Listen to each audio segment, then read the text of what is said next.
ದೀರ್ಘ ಶಾಂತಿ ಇರಬೇಕು. நெடிய பொறுமைதான் இல்ல, சரியப்பா பொறுமையாவது வேண்டும். ದೀರ್ಘ ಶಾಂತಿ ಇಲ್ಲದೆ ಹೋದ್ರೆ ತಾಳ್ಮೆ ನಾವು ಶಾಂತಿಯಾಗಿ ಇರಲಿ ನಮಗೆ என்றால் ஆண்டவருடைய பிள்ளைகள் இவங்களே கவனம் செலுத்துகிற பொழுதுதான் அழைப்பிலிருந்து தப்பித்துக் கொள்ளாதபடி கர்த்தர் நம்மை காத்துக் கொள்வார். ಪ್ರೀತಿಯ ಮಕ್ಕಳು, ದೇವರ ಮಕ್ಕಳು ಕೂಡ ಈ ಕಾರ್ಯಗಳಲ್ಲಿ ನಾವು ದೃಢವಾಗದೇ ಇರುವುದರಿಂದ ದೇವರ ಕರೆಯಿಂದ ಏನ್ ಮಾಡ್ಕೊಳ್ತಾರೆ, ತಪ್ಪಿಸಿಕೊಳ್ಳಲಾಗಿದೆ. அல்லேலூயா.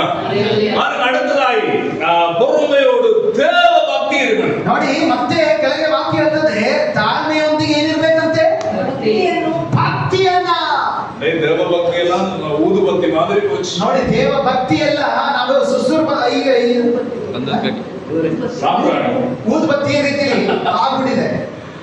ஞாயிற்றுக்கிழமை ஒரு வாழ்க்கை, ಭಾನುವಾರದಿಂದ ಒಂದು ಜೀವನ, ಮಂಡೇ ಟು ಸ್ಯಾಟರ್ಡೇ ಇನ್ನೊಂದು வாழ்க்கை, ಬೇರೆ மாதிரி ಬೇರೆ, ಸೋಮವಾರದಿಂದ ಶನಿವಾರವರೆಗೂ ಇನ್ನೊಂದು ಜೀವನ, ಅವರಿಗೆ ಬೇಕಾದ ರೀತಿಯ ಜೀವನ.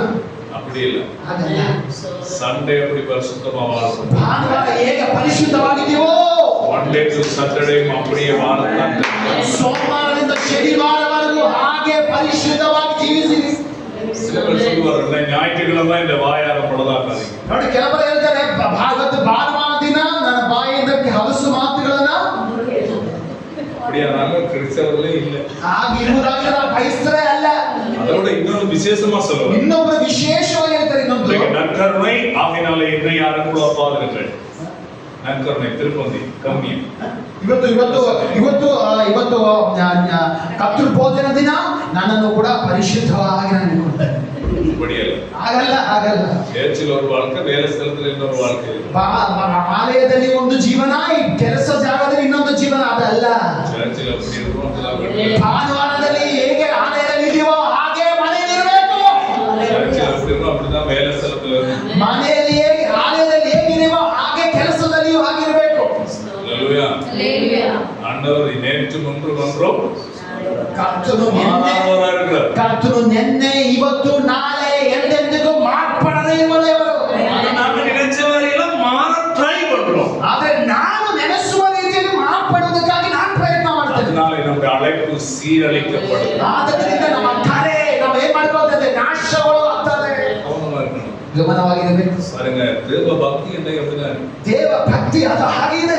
வீட்டுல ಚರ್ಚಿಲ್ ಅನ್ಯ ಭಾಷೆ, வீட்டுல ಬಂದ ಬೇರೆ ಭಾಷೆ. ನೋಡಿ ಮನೆಯಲ್ಲಿ ಆಲಯದಲ್ಲಿ ಏನಾಗಿದ್ದೇವೆ, ಅನ್ಯ ಭಾಷೆ, ಮನೆ ಬಿಟ್ಟು ಹೊರಗೆ ಹೋಗುವುದಾದ್ರೆ ಅನ್ಯಾಯ ಭಾಷೆ, ಅದೆಲ್ಲ ಮಾತನಾಡಬೇಕು. கர்த்தர் நம்மை அழைக்கிறது, ಕರ್ತನು ನಮ್ಮನ್ನು ಕರೆದಿದ್ದಾನೆ.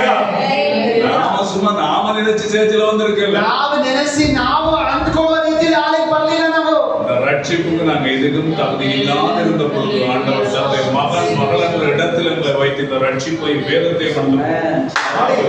ಈ ರಕ್ಷಣೆಗೂ ಈ ಒಂದು ದೇವರ ಮಗನಾಗಿಯೂ ಇರುವುದಕ್ಕೆ ಯಾವ ಯೋಗ್ಯತೆ ಇಲ್ಲದೆ ಇರುವ ನಮ್ಮನ್ನ ದೇವರ ಕೃಪೆ ಮೂಲಕವಾಗಿ ಕರೆದು ಆತನ ರೆಕ್ಕದಿಂದ ಶುದ್ಧಿಪಡಿಸಿ ನಮ್ಮನ್ನ ದೇವರ ಮಕ್ಕಳಾಗಿ ಮಗನಾಗಿ ಮಾರ್ಪಡಿಸಿದ್ದಾನೆ. அப்படி நம்ம தேவ பக்தி இருக்கிறது கொஞ்சம் ஆராய்ந்து பார்ப்போம். ಹೇಗೆ ನಾವು ದೇವ ಭಕ್ತಿ ಇರಬೇಕು ಎಂಬುದಾಗಿ ನಾವು ನಮ್ಮನ್ನೇ ಪರಿಶೋಧಿಸಿಕೊಳ್ಳೋದಾಗಿರಬೇಕು. எனக்கு ஒரு மனைவி, 2 பொம்பளை பிள்ளைகள். ನನಗೆ ಒಂದು ಹೆಂಡತಿ, 2 ಹೆಣ್ಮಕ್ಳು. ஆனா ಫ್ರೈಡೇல ஏதாவது குடும்பத்துல பிசாசம் திருமணம் பண்ண ரெடி பண்ணி. ನೋಡಿ, ಫ್ರೈಡೆ ಶುಕ್ರವಾರ ದಿನ ಏನಾದರೂ ಒಂದು ಸಮಸ್ಯೆ ಮಾಡಿಬಿಟ್ಟು ಗಲಿಬಿಲಿಗಳನ್ನು ಉಂಟು ಮಾಡ್ತಾರೆ.